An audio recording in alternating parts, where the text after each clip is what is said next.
సత్య shock అయిపోయి అలా చూస్తూ ఉంటుంది. అప్పుడు కాళీగాడు ఇలా అంటూ ఉంటాడు. చూడు సత్య, ఇప్పుడు మ్యాటర్ నీ కాపురానికి సంబంధించింది. ఏంటి అంటే నిన్ను కిడ్నాప్ చేసింది నేనే అన్న విషయం నీకు తెలియదు కదా. ఏంటి మామ, నీ పెద్ద కూతురికి ఇంకా చెప్పలేదా?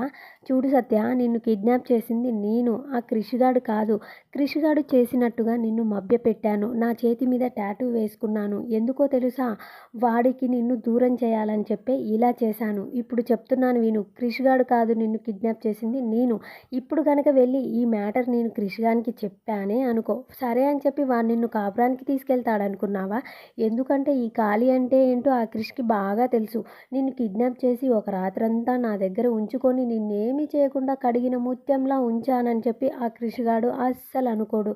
నీ కాపురం చెడిపోతుంది. కాబట్టి నాకు 20 లక్షలు ఇస్తావా, లేకపోతే నీ చెల్లిని ఇస్తావా అని చెప్పేసి అలా వాడు బెదిరిస్తూ ఉంటాడు. సత్య ఏమో అలా చూస్తూ ఉంటుంది. ఇంతలోనే పోలీసులుండి, పదరా అత్తారింటికి, నీకు అన్నీ ఇస్తాము అని చెప్పి పోలీసులు అంటారు. ఇంతసేపు నువ్వు మాట్లాడిందంతా ఈ వీడియోలో రికార్డ్ అయింది అని చెప్పేసి అలా అంటూ ఉండగానే ఇంకా సత్య ఉండి ఇలా అంటుంది. ఏంట్రా కాళీ, ఇప్పుడేం మాట్లాడవేంటి? తెలివి నీకే ఉందనుకున్నావా? నాకు ఉందిరా.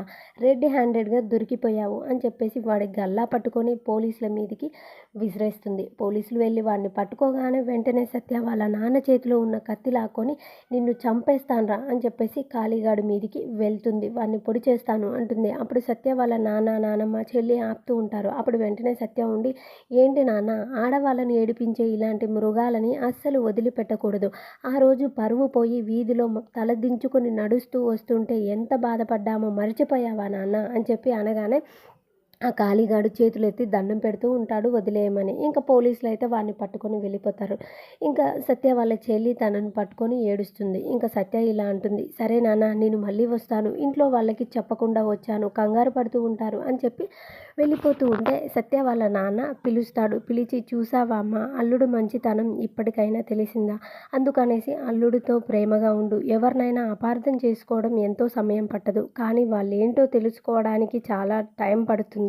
అందుకనేసి పగిలిన అద్దం ఎప్పటికీ ముక్కలవ్వదు. అక్కడి దాకా తెచ్చుకోకు నీ జీవితం. అల్లుడిని అర్థం చేసుకొని ఉండు.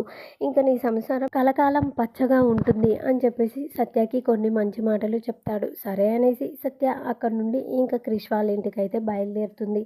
మరి ఏం జరుగుతుంది అనేది ఇంకా నెక్స్ట్ వీడియోస్ చూద్దాం. ఈ వీడియో నచ్చితే ప్లీజ్ డూ సబ్స్క్రైబ్.